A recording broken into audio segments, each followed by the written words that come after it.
Muy buenas, Santiago González Varas en corto sobre libros largos. Tenemos hoy a Fiasco, la novela de el premio Nobel Imre Kertész. Bueno, es una novela, tengo que adelantar, recomendable para mí, muy interesante, en golpes que tiene atractivos, aunque también tiene otras partes que se hacen un poco largas. Pero también es cierto que incluso estas partes largas demuestra una habilidad y un arte de escribir el narrador que es impresionante, ¿no? El dominio que tiene de la lengua, desde luego, y de la escritura. Pero digo que así todo, estas son las partes malas, ¿no? Porque después las partes buenas son realmente sorprendentes. La verdad es que es complicado el resumir este libro, es curioso, es una obra singular. Empieza narrando la vida de un tal Oglitz, bueno, más que la vida, ciertas secuencias, ciertos hechos relativos sí, a la vida de Oglitz, pero en periodo de ancianidad. Aunque bueno, es anciano, pero realmente después resulta que tiene una madre. También se cuenta algo sobre la esposa. Bueno, este hombre pues anda un poco perdido.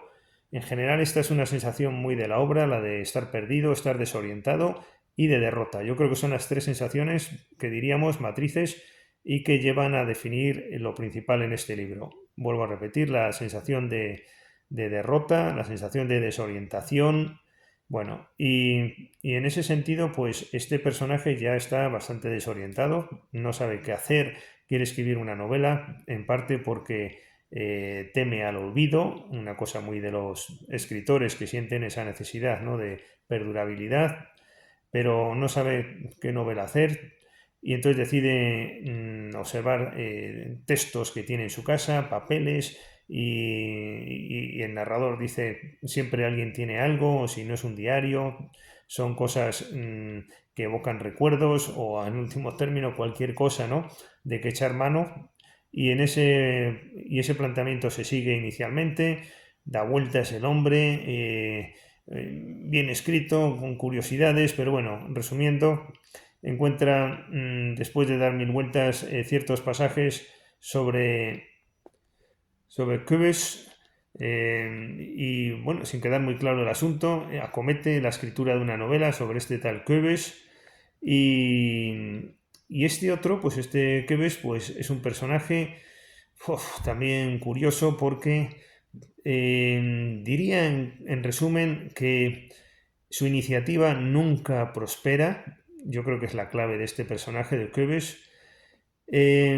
Parece un inocente, como que no entiende bien las cosas, un cierto personaje ingenuo y siempre terminan venciendo los hechos, las cosas ocurren porque ocurren, como mucho porque le llegan encargos, resulta que trabaja en un periódico y es despedido, pero un poco así sin ton ni son, y por hechos inciertos, pues porque sí.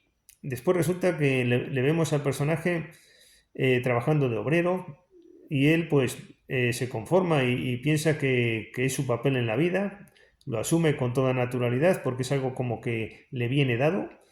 Esta sería un poco la idea de fondo, como algo que le trasciende y se ve en ese papel y lo asume perfectamente, y yo creo que incluso con cierta, bueno, esto es arte de narrar, con cierta no felicidad, pero cierto conformismo, ¿no? Aunque las cosas le llegan, le llega también una chica con la que tiene relaciones sexuales, y él asume este papel pues porque sí, y él considera que es incluso pues hasta un buen obrero, aunque realmente él tiene dotes literarias y trabajaba en un periódico, de hecho, y era su destino natural. Y resulta que él ya pues está acomodado de nuevo, pero de nuevo vienen los hechos que le trascienden y que son los que mandan, y allí los directores del lugar, de este centro donde trabaja, le dicen, hombre, tú tienes dotes literarias, tú no puedes estar aquí. Y él dice, hombre, pues si yo soy muy buen obrero, ¿y qué me estáis diciendo, no? Y dice, hombre, pero ¿cómo puedes decir que eres buen obrero si, bueno, además te vamos a despedir porque no cumples bien con tu trabajo? Él se queda sorprendido, como siempre, cosas que le ocurren, que le trascienden, que él no entiende realmente, y pasa otra vez al oficio literario.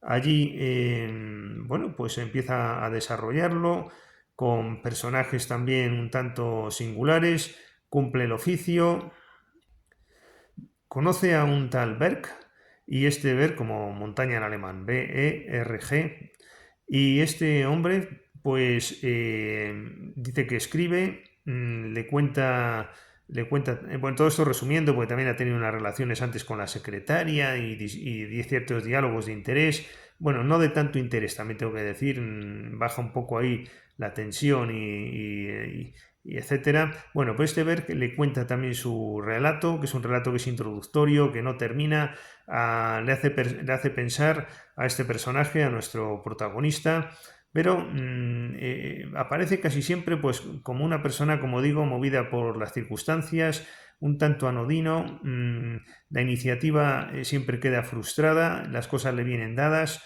bueno, y de pronto, pues de nuevo, pues se ve fuera de este lugar y comienza el servicio militar, y allí pues desarrolla un puesto de carcelero que él no entiende cómo él precisamente puede ser carcelero. Hace ver que es el carcelero bueno. Allí en la cárcel pues hay un preso que está atormentado y no quiere comer. Este procura ayudarle, pero el otro es escéptico. Narra el novelista ejecuciones que tienen lugar en la cárcel, pero todo como distante, el cumplimiento de la ley, siempre hablándose de esto, pero a lo que conduce es a ejecuciones de personas inocentes. Este prisionero pues quiere hacer ver que no quiere comer porque él es inocente. El carcelero, nuestro protagonista, le persuade de que coma porque dice en tono muy irónico, muy bueno en el libro, aquí en esta vida, en esta puñetera vida, uno no destina cuando se muere, ni uno determina cuando no quiere comer. Son los demás cuando te quitarán de comer, y son los demás los que te llevarán a la muerte, ¿no? Pero no tú mismo decides sobre eso. Y yo creo que esto es una idea muy importante en el libro, porque es un poco lo que le está pasando a él también. Él no es el que decide, él está, sin tampoco verse un ambiente opresivo.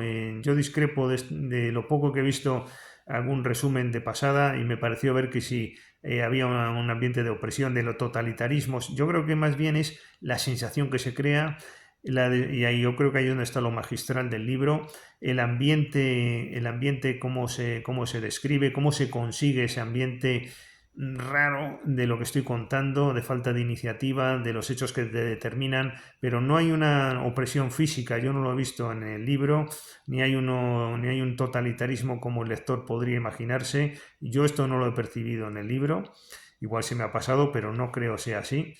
No he visto tampoco muchos estudios sobre este libro, y sin embargo me parece una obra de categoría. Bueno, voy contando un poquito más, avanzando. He contado esto del prisionero y la experiencia que ha tenido nuestro protagonista.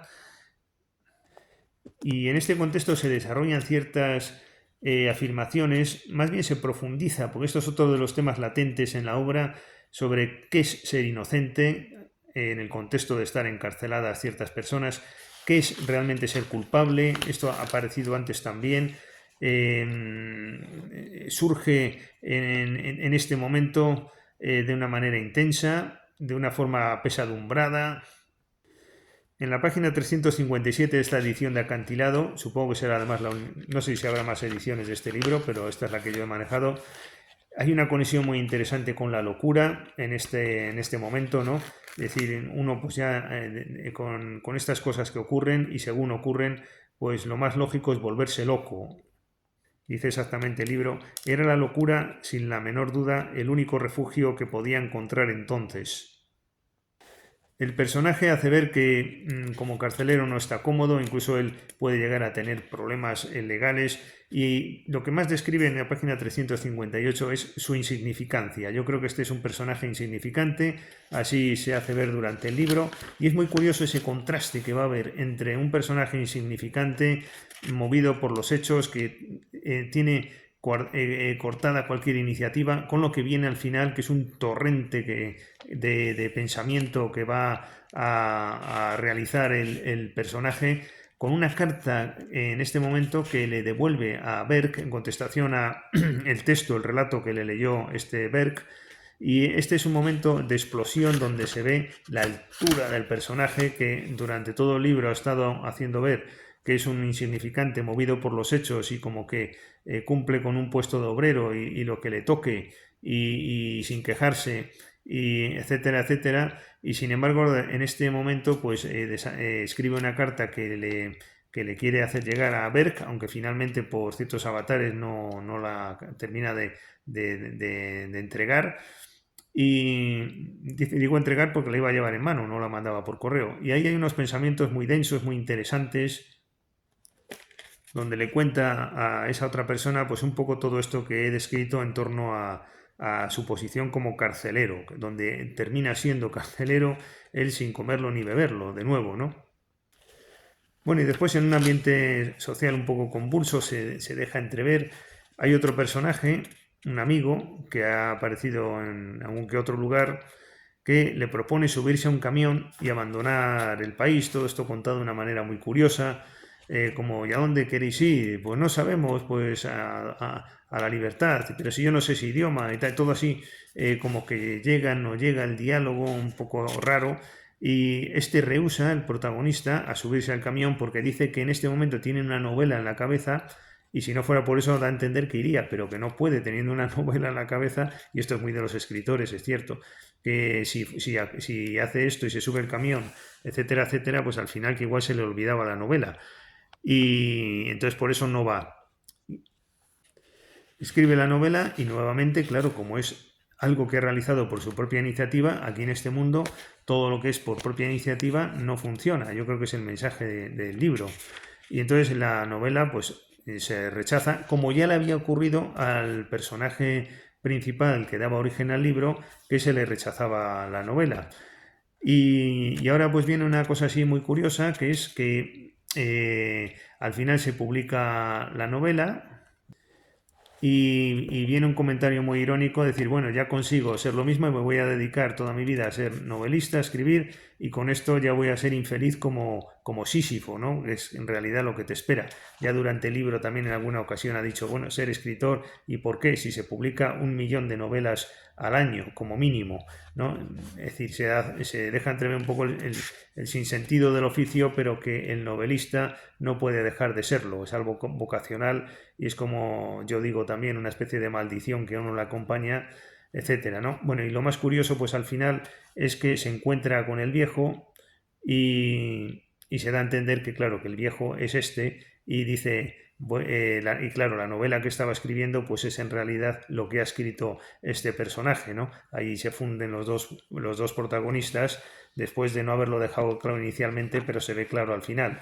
Bueno, yo diría que es una obra con golpes buenos, pero para expresar esa sensación de insignificancia, de desorientación y de desconcierto vital, creo que igual no habían hecho falta tantas páginas y los momentos geniales yo creo que se han reservado un poquito, haciendo un poco de crítica, un poco para el final y esos golpes buenos realmente de la obra pues en mi opinión son los momentos finales donde se produce esa fusión de personajes que es muy bien llevada, más lo otro de la anécdota del camión y cómo él no quiere ir, más después los pensamientos elevados que tiene y cómo cumple su oficio de novelista pese a los inconvenientes y los estorbos y las trabas, pero quizás la parte central podía haber sido un poco más corta y la parte álgida un poquito más larga, ¿no? O en general un poco, yo creo que sobran algunas páginas, pero creo que en términos generales, como estoy diciendo, es una obra interesante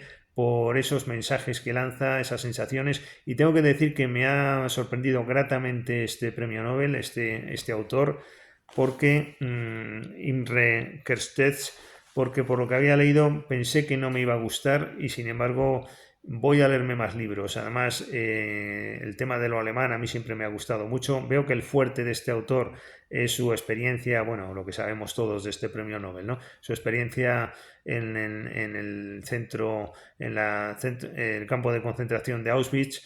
Y también aquí aparece, hay un par de páginas cuando se habla del viejo, al comienzo del libro, que me han llamado mucho la atención, se me olvidaba contarlas, en este contexto de los nazis, cómo hay una cierta interrelación de ese tema que a mí tanto me inquieta entre el arte, la esencia del arte y lo maligno, ¿no? Vinculado a los nazis, ¿no? Eso me ha gustado mucho también y por eso me ha llamado la curiosidad y tengo que confesar que voy a leer más cosas de este autor porque no sé si cuando habla de los campos de concentración y de sus experiencias vitales, que creo que es el grueso de su temática, profundiza más en eso que a mí me gusta realmente, ¿no? Bueno, no me quiero extender más, llevo ya 15 minutos y pico. Quería hacer un resumen breve, un corto sobre el libro largo, me he extendido un poco más de la cuenta y la ocasión lo merecía. Muchas gracias y hasta el próximo libro.